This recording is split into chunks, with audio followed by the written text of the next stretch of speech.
what is the common ground that all these parties I'm talking about Europeans, the United States, and Ukraine, together with Russia, can find some sort of common ground to work on? Do you see a common ground?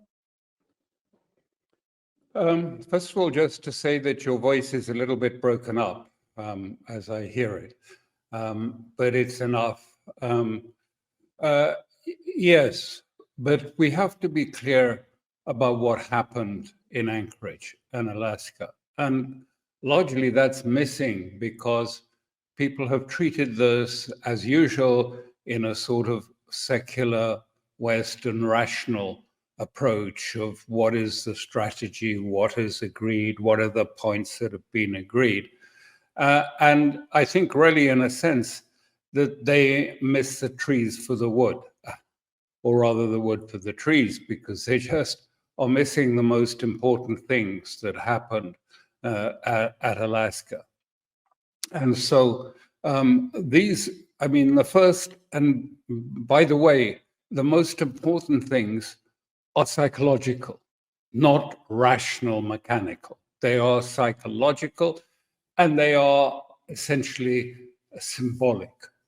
And what I mean by that is that the way that Trump, as he arrived, treated Putin and treated Russia was huge for all of these periods, for long, many years. The Europeans have imposed what they call a cordon sanitaire. In other words, a boycott of Russia. Russia comes in, Russia delegates come into a room to speak, all the Europeans get up and leave. They don't listen, they don't hear. For them, Russia is, if you like, at best a criminal entity, a war criminal perhaps too. And so they've created this sort of fence around Russia of demonization, of not only demonization, but disdain for Russia as a state and for Putin as a person. And then we saw, what did we see? That actually, and who else has had this treatment? That actually the President of the United States, Trump, actually met Putin on the tarmac. Not a foreign minister, not someone else, but Trump himself went to greet Putin as he came down the stairs, and they walked back together. And there was evident for anyone who watched the television shots coming from Alaska, he treated Putin with respect and was friendly and was almost, you could see that there was empathy between the two people. And that is symbolically hugely important. You can't go back from those optics. Those optics are a turning point. Russia has broken, if you like, this cordon sanitaire that the Europeans have imposed. I mean, there are still sanctions and tariffs, of course, but the actual isolation, the boycott of Russia makes no sense after you've seen, the US president inviting him to the US and putting out the red carpet for him, shaking hands, greeting him in a very friendly and open way. And more than that, I probably, to the horror of his security detail, said, come on, share my car. We'll both go together. I think it's called the Beast, but we'll go together in it. And, there's lots of screaming and saying this was in security breach. I mean, who cares? It changed the pattern enormously. So that was, if you like, the first thing about it. Now, what I would say, and here is what I'm going into, if you like, the more psychological aspects of it. Trump, in a way, has become a myth, a mythical figure. He is someone, and his great friend Steve Witkoff once said, that Trump believes that his presence, his commanding presence, can actually compel people to do things that they wouldn't otherwise do, simply because of the presence of Trump and because he seems to have a commanding presence and he has a myth about him. What do I mean by a myth? I mean really a myth in the sense that a myth in the old world was always supposed to give an inner meaning, if you like. It was to represent a quality, something that was more than just normal. And we can all see, I mean, it's obvious to even the most rational of Westerners that Trump, his career is not that of a normal politician. He has, had assassination attempts. He's had attempts to derail him. He has come back always, almost, at the most unexpected. How many legal cases were against him? Beyond counting. And still he came back.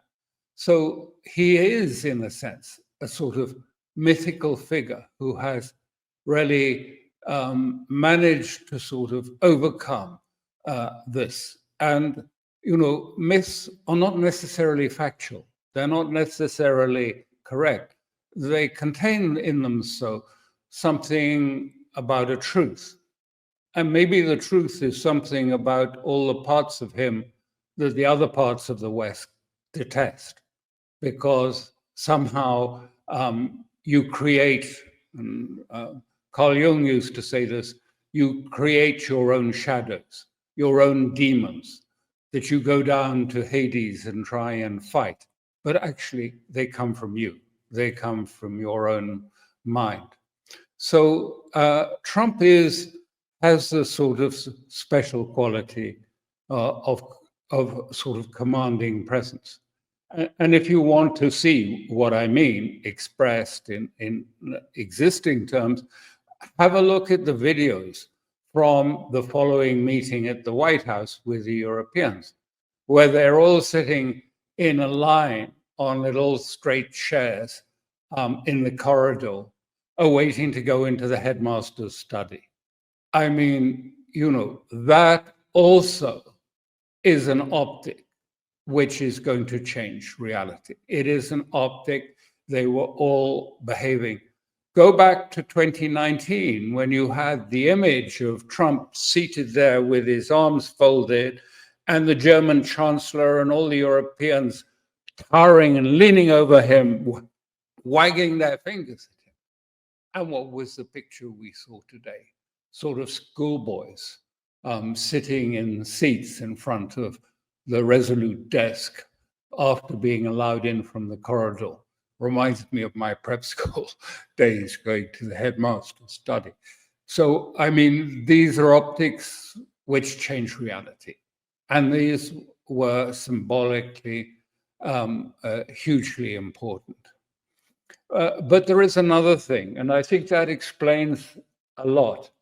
If you can understand what I'm talking about by talking about, that some people become myths in the sense that they have a sort of inherent power beyond the normal over other people, that they have either charisma.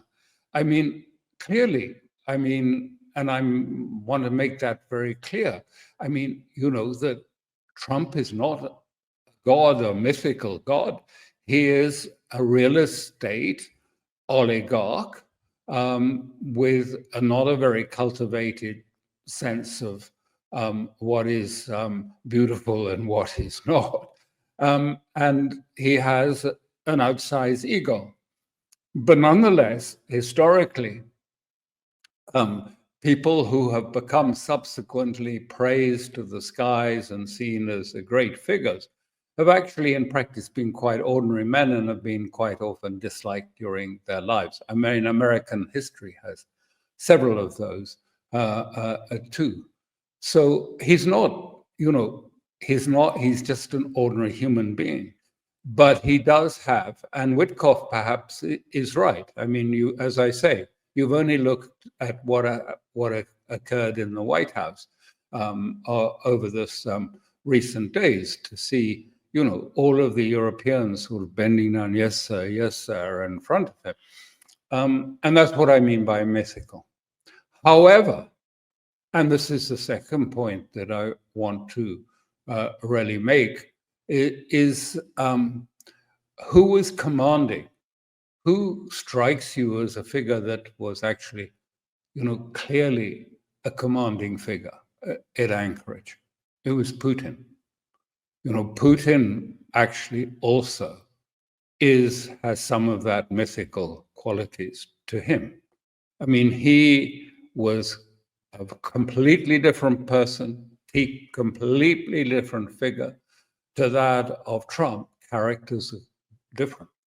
But they did have, and I think in a sense, this is the bond, if you like, that exists between Trump and Putin, that Trump recognizes Putin as a fellow, as a peer, person of mythic qualities as well. It's not about pressures or compromat, as the West keeps saying. He recognized him and he treated him. And there it was. I mean, look at the contrast between the Euros sort of sitting in line at the White House, and when it came to the press conference, who led? Wasn't Trump. It was Putin who spoke first and spoke very confidently and in complete control of the situation. He was at ease. He had a presence. Shall we just leave it at that? And I think this is something that exists between them. And this is why I say something that, we have to sort of try and take into account in understanding this, not just in a rational way. Oh, yes, Putin and Trump met and blah, blah, blah, blah. This is what came out of it. No, something more than that came out of it, something actually that has changed the whole fabric. And what came out of it was also very important and very symbolic, because what came out of this was not a plan, not a sort of detailed deal that, you have a paper and there's sort of 20 points on it, at all. But what came of it was, I think you might call it an understanding or a framework of understanding and common interests that came out of this. And so what was the sort of basic deal? And this is why it didn't need elaboration at that point, it was a very simple understanding that the Kellogg frozen conflict that has been hanging around the neck of this, if you like, stopping all progress on finding any sort of movement on the Ukraine issue. The Kellogg frozen conflict on the existing lines of the contact lines. And then after that, sometime later, there'll be some politics, is out. It's out, gone, finish. And Trump made that quite clear, that he is shifting to Putin's idea of a political peace solution, political peace negotiated solution that will address the fundamental causes of the conflict and not just be a sort of, divide it and, here's half, here's the other half, not merely a sort of a land swap, but which will be larger. And I think Putin has made that very clear. Not only, I mean, I don't know what he said exactly, of course, to Trump, but I mean, later when he briefed the Russian sort of notables about it, he was quite clear that there were other aspects.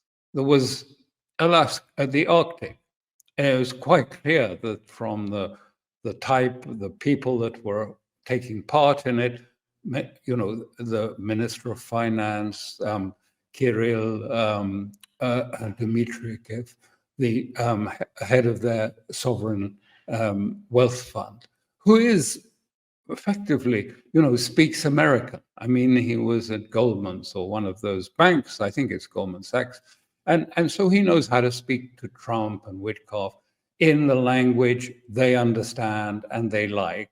And there were others. And you know what came out of it is, but just before the meeting, by the way, there was an executive order signed by Trump, which went back and sort of dealt with the Exxon half share in an Arctic field as a sort of preparatory way. But here is, you know, here is what Putin is saying to Trump. Look, you know, the Arctic, rare earths, oil, gas. I mean, all of this, you know, we can jointly explore together, and it'll give you.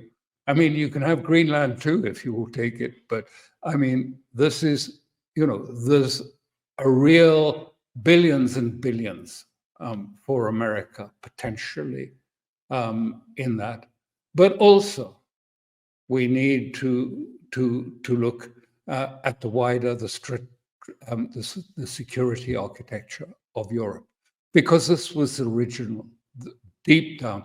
This is the cause of the conflict and the tensions for Russia and in Central Asia.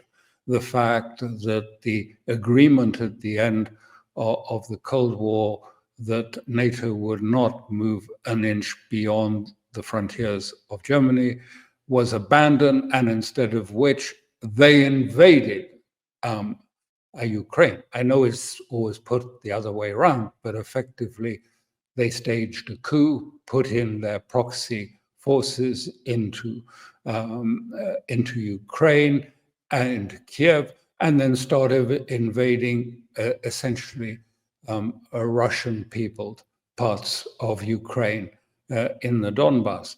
So it was, if you like, the invasion of NATO that really was at the root cause of this, the movement and the continuing. Finland just joined, expanding the border enormously between Russia and NATO. So this has to be on the table, and also nuclear weapons, intermediate missiles. Putin takes this very, very seriously. I know because I've listened to him on one occasion speaking about it personally. I mean, I was in a room and when he was speaking it, and you know, he takes this very seriously, and so, and understandably so, because it is really a very serious issue, particularly the short and intermediate range, but also the START treaty, which is due to expire fairly shortly. So what is the deal? The deal is that it is actually to Trump's advantage, because the thing was so intractable that he was hesitant about getting involved again in Ukraine. You know, in the week before Witkoff went and set up this meeting, he was really hesitant about doing it because it's so intractable. But then, you know, partly because of Epstein and partly because of the Senate, partly because of the deep state, all these pressures on him, he resolved, you know, I've just got to do it. You know, it's got to be done. We've got to get out of that. And we have to, you know, I have to make a give, as he called it to one of his interlocutors, to the MAGA. Because, you know, it's not just Epstein, it's also what's happening in Gaza. It is also, you know, what's the threat of more war. This is what's roiling his base. I mean, and it's not just MAGA, it's young Americans. I mean, the crucial demographic of the young Americans up to 35. I mean, their position is changing towards Israel, and it's changing towards the idea of wars. And, this is really an existential issue for Trump with the midterms coming up, because he only has, I think, a margin of 3 in both houses, in Congress, in the Senate, and in the House. I mean, that can change. 300 million spent here, 300 million spent there by the opposition. Who knows what will be the result? So I think finally he felt he has to do it. And there is advantage to Trump in doing it in this way, in which Trump allows Russia to force the issue, to militarily force a solution onto Zelensky, Ukraine, and onto the Europeans, to force it by military means onto the people to produce this outcome.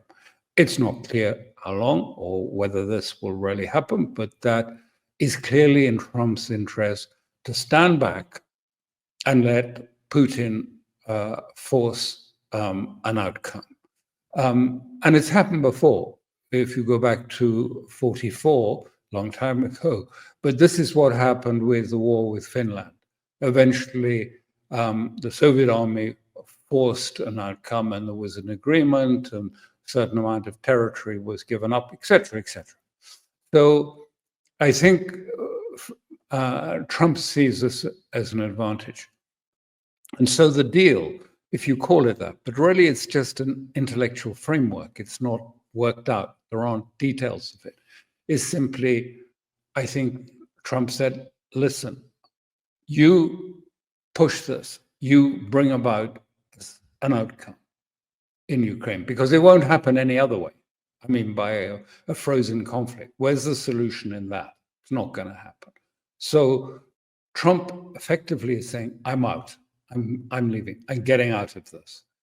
Over to you. You can do this. And I, in my own way, will manage the Europeans and try and manage the Senate and all of that. And how does he do that, managing it? Well, in Trump's own way. This is all I can say. He floods the information sphere with so much noise that no one really knows whether he's coming or going or leaving Ukraine or coming back to Ukraine, and the Europeans go away sort of feeling sort of quite confident until they find out that actually there are no security guarantees that are meaningful coming out of America that they had counted on getting at this meeting. So, I mean, he's I think, trying to manage these pressures on him. And this is important to Putin too, because, Putin is not without pressures, and he has pressures from those. And there are many who are Russians loyal to Putin, but fear that he will be pushed or compelled into a Minsk III. That is a further sort of compromise of the sort that led ultimately to a renewed bout of war, and that all the deaths that Russia had suffered to get to this point would be not sufficient, and they would have to spend more young men's lives again in a few years' time after the West rearmed the Ukrainians and so on and took them forward. So I think it's important to say, first of all, that the fact that the outline provides for a solution for the first time, at least has a framework that it hasn't been filled out. It's just a sort of encapsulate, and it hasn't got the details in it. And it probably can't have the details because there are so many pressures, so many forces acting on both of these two principles at the moment that, it's going to have to go along. So it's not inevitable that there will be a success at all. I mean, we may end up going back to escalation because of the because the people who are opposed to it may try and blow it up by doing some provocative action against Russia or something else, or trying to, if you like, ruin the agreement by putting sanctions and further pressures on Russia. I mean, there are plenty of ways to stick an oar into the works, but this is at least the sort of framework that could lead the way ahead. And it's come about, as I say, because first of all, the psychological impact that Trump created of greeting Russia as a fellow great power and acknowledging it is enormous. And it's also by, I think, his acceptance that Putin also was of the same stature as him and treated him with deference and with respect. And that has laid the groundwork for a certain degree of trust between the two of them. Whether it's enough, one of the great difficulties with Trump is because he's so whimsical, this is part of his character. I mean, he says one thing and nearly blows it up when he goes to the White House and starts saying, well, I wouldn't rule out boots on the ground in Ukraine. And, yes, there'll be some sort of American security forcing Rubio to go around in his wake saying, listen, calm down, everyone calm down. There are going to be no boots on the ground. In fact, as he said very clearly, America's not going to give any more weapons, any more money. If there are weapons going to Ukraine, it's for the Europeans. If there's to be security guarantees, the Europeans are going to give those security guarantees on their own account without going back. Oh, America can coordinate a bit, but it is not going to backstop it, which is the key word, because all of the Europeans know they cannot do this. They cannot actually go into Ukraine as peacekeepers or whatever if they don't feel they have a backstop, that America will come and back them up. And that was said very clearly, no way are we going to backstop you on this. You want to do it? Go ahead. Put your money in, put your weapons in, take it over. Of course, Europe can't do that.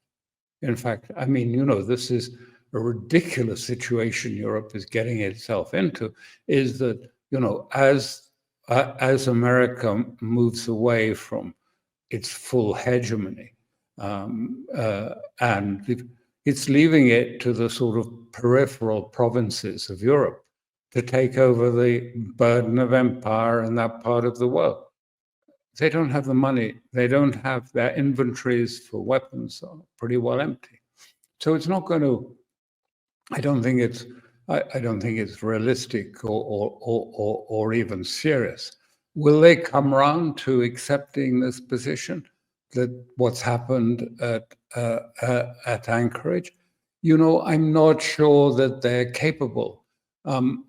The narrative, the American, European narrative, we are strong, they are weak, is so embedded in so much of the Western narratives and thinking that it means that most people don't even have, the facts that they keep stating have to be fitted around the narrative of we're winning, they're losing.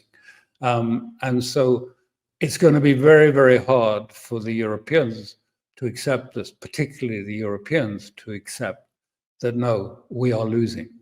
That's going to be profoundly difficult and have great political consequences, which is why they're in such a state of desperation and heading off like kids to Washington to try and see if they can pull back Trump from his position. So, there may be retribution coming that will upend this whole process. But nonetheless, if there's no Ukrainian withdrawal from the Donbass, the war goes on. If there is no change, no political acceptance from Zelensky and from Kiev, then the war goes on. And that's really the prospect that we have, and perhaps the most likely outcome, that the war will just go on. I mean, it's obviously reached a critical moment in what we see happening at Pokrovsk and that sort of fortress line of cities in Donbass, which is clearly crumbling and breaking up. And that will have a profound impact on Ukraine, I suspect. So, but that seems to be quite likely to be the most probable, I would say, outcome. But don't rule out the fact that, you know, they eventually, sometimes people begin to sort of have to come to terms and look truth in the eye and say, and whether they're Ukrainian or whether they're European, and say, you know, well, we lost the war. We've lost it. And it's time really to accept that and to start thinking about what that means and how we need to reorientate ourselves, how we need to see ourselves for the future. We can't just go on doing the same thing, which fails. We have to start rethinking a great deal about our strategy and not just about Ukrainian strategy. So that's where I think we are.